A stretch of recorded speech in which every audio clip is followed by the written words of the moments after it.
আসসালামু আলাইকুম প্রিয় দেশবাসী, কেমন আছেন সবাই? আপনারা আমাদের সাথে থাকুন এবং আমাদের সাথে থাকার জন্য আপনাদেরকে অসংখ্য ধন্যবাদ।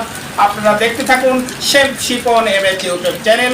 আমরা আপনাদেরকে নিত্য নতুন আপডেট পাওয়ার জন্য আমাদের চ্যানেলটি সাবস্ক্রাইব করে রাখুন, যাতে আমাদের নিত্য নতুন আপডেট আপনারা পেতে পারেন। প্রিয় দর্শক, প্রিয় দেশবাসী, আমরা বলবো যে প্রিয় দেশবাসী, আমি দেশবাসীর কাছে অনুরোধ করতেছি এবং আপনারা জানেন যে গত 26-27 জুন বাংলাদেশের উপর দিয়ে যে ঘূর্ণিঝড় রিমাল অতিবাহিত হয়েছিল, সেই ঘূর্ণিঝড় রিমাল যে অতিবাহিত হয়েছিল সেটা তো আমরা সবাই জানি।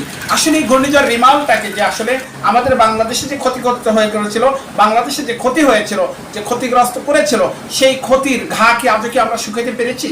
আপনারা জানেন আমরা আসলে তার ঘা আজও পর্যন্ত শুকাইতে পারিনি। যারা বিশেষ করে বাংলাদেশের দক্ষিণ অঞ্চল থেকে যে এই ঘূর্ণিঝড় রিমাল যে অতিবাহিত হয়েছিল, সে অঞ্চলের মানুষের যে আজাহারি, যে কষ্ট, যে কান্না, যে আসলে আমরা দেখেছি, তো তার বলবো যে সেই ক্ষেত্রে যে বাংলাদেশের যে সমস্ত অঞ্চলগুলোতে ক্ষতিগ্রস্ত হয়েছিল এই ঘূর্ণিঝড় রিমালে, সেটা হচ্ছে খুলনা, সাতক্ষীরা, মংলা, বাগেরহাট, পিরিজপুর, বরিশাল, বরগুনা, পটুয়াখালী, পাথরঘাটা, ভটবাড়িয়া, রায়ন্দা, শরণখোলা সহ ভোলার বিভিন্ন অঞ্চলে আমরা দেখেছি এই ঘূর্ণিঝড় রিমাল আসলে যে ক্ষতিগ্রস্ত করেছে এবং ঘূর্ণিঝড় রিমাল যে ক্ষতি হয়েছিল এবং তারই একটি ধারাবাহিকতা, তারই একটি অংশ আমরা কিছুদিন আগেও আপনার ভিডিওর মাধ্যমে আমরা তুলে ধরেছিলাম।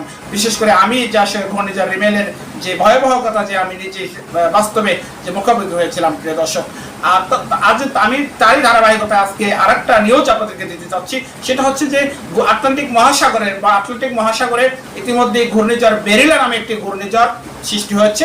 এই ঘূর্ণিঝড় বেরিলা যে আসলে কোথায় মুভ করবে সেটা এখনো আমরা কোনো দিক নির্দেশনা এখনো পাইনি, এবং সেটা যে আসলে কোন দিক থেকে অতিবাহিত হবে সেটা আমরা এখন পর্যন্ত এটা বলা যাচ্ছে না। আসলে এটা এখনো বলা যাচ্ছে না। তবে ঘূর্ণিঝড় বেরিলা যে ঘূর্ণিঝড় রিমালের চেয়েও ভয়াবহ, সেটাই আজ আবহাওয়া অফিস থেকে আমরা জানতে পেরেছি। প্রিয় দর্শক, আমরা আসলে জানেন আজকে সকাল থেকেই বাংলাদেশে যেভাবে ঢাকা সহ বিভিন্ন অঞ্চলে প্রচন্ড বৃষ্টি আসলে হয়েছিল এবং আবহাওয়া অফিস বলেছিল যে 120 কিলোমিটার বেগে ঘূর্ণিঝড় ঝড়ো হওয়া বয়ে যেতে পারে 12টা অঞ্চল থেকে।